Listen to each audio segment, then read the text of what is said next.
মৰিগাঁৱৰ উন্নয়ন আৰু বিকাশৰ ক্ষেত্ৰত কিছু ক্ষোভ আছে ৰাইজৰ, আৰু সেই ক্ষোভৰ বহিঃপ্ৰকাশ হিচাপে ৰাইজে কিছু পৰিৱৰ্তন নিবিচৰা নহয়। এইটো প্ৰত্যাহ্বান বুলি নহয়, আচলতে গোটেই সিদ্ধান্তটো ৰাইজে ল'ব। ৰাইজে যাকে বিচাৰে তেওঁৱে প্ৰতিনিধি হ'ব। নিৰ্বাচন যেহেতু সমাগত, তাৰ লগতে যেহেতু বিজেপিত বহু সংখ্যক লোকে ইতিমধ্যে যোগদান কৰিছে, আৰু এনে সময়তে যেহেতু মৰিগাঁও সমষ্টিটো যেহেতু নাম উচ্চাৰিত হৈ দিব, যেহেতু বিজেপিত যিসমূহ প্ৰাৰ্থীৰ নাম ইতিমধ্যে উচ্চাৰিত হৈছে, লগতে বিভিন্ন যিসমূহ সমষ্টি তাত বিশেষকৈ কিন্তু এটা নিৰ্বাচনৰ ঠিক পূৰ্বে এটা দেখা গৈছে ৰিপৰ্ট কাৰ্ড দিলে প্ৰত্যেকজন বিধায়কৰ বিপৰীতে ৰিপৰ্ট কাৰ্ড দেখা গৈছে, আৰু তাৰ কাৰণে কিন্তু কেইবাগৰাকীও কিন্তু বৰ্তমান সময়ত থকা বিধায়কৰ কাৰণে প্ৰত্যাহ্বানৰ সৃষ্টি হৈছে। আৰু যিহেতু ৰমাকান্ত দেউৰীৰ যি ৰিপৰ্ট কাৰ্ড সেই তাক লৈ বিভিন্ন প্ৰশ্ন উত্থাপিত হৈছে, আৰু যেহেতু বিজেপি চৰকাৰ হওক বা বিজেপি দলে হওক বিভিন্ন সমষ্টি লৈ পেলাই ৰিপৰ্ট কাৰ্ড তেওঁলোকে ইতিমধ্যে তৈয়াৰ কৰিছে, আৰু সেই অনুসৰি পেলাই টিকেট দিয়া নিদিয়া সেয়া নিশ্চিত হ'ব।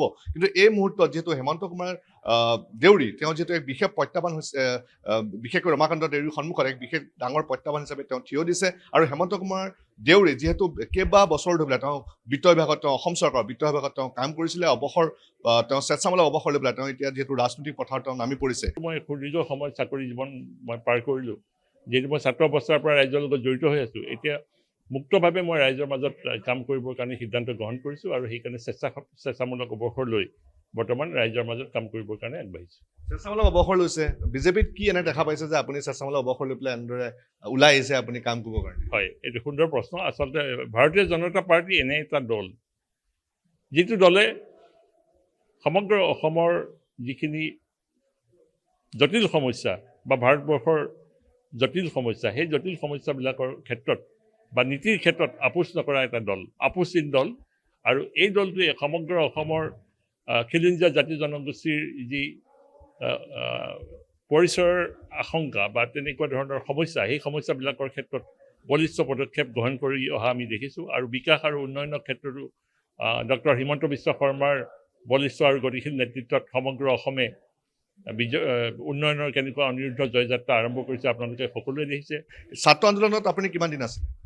মই প্ৰায় 2 বছৰ আছিলোঁ। তাৰপিছত মই চাকৰি সূত্ৰে গুৱাহাটীত থাকিবলৈ লওঁ। প্ৰায় 2 বছৰ। প্ৰথম যেতিয়া সদৰীয়া ছাত্ৰ সন্থা গঠন হয়, তেতিয়া সদৌ অসম ছাত্ৰ সন্থাৰ লগত আচলতে কিছু মনোমালিন্য হয় আমাৰ জাতি জনগোষ্ঠীৰ প্ৰশ্নত।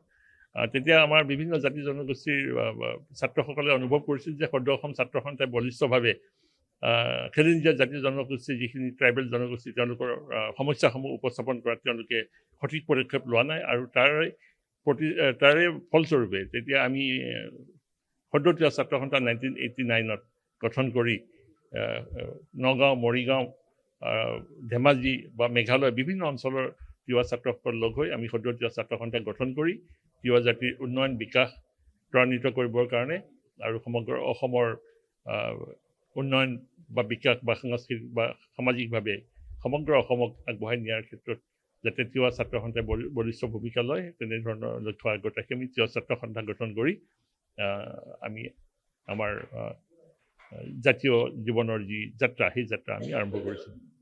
মৰিগাঁও যিগৰাকী এতিয়া বৰ্তমানৰ বিধায়ক, তেওঁৰ সন্মুখতো আপুনি এক ডাঙৰ প্ৰত্যাহ্বান হিচাপে থিয় দিছে।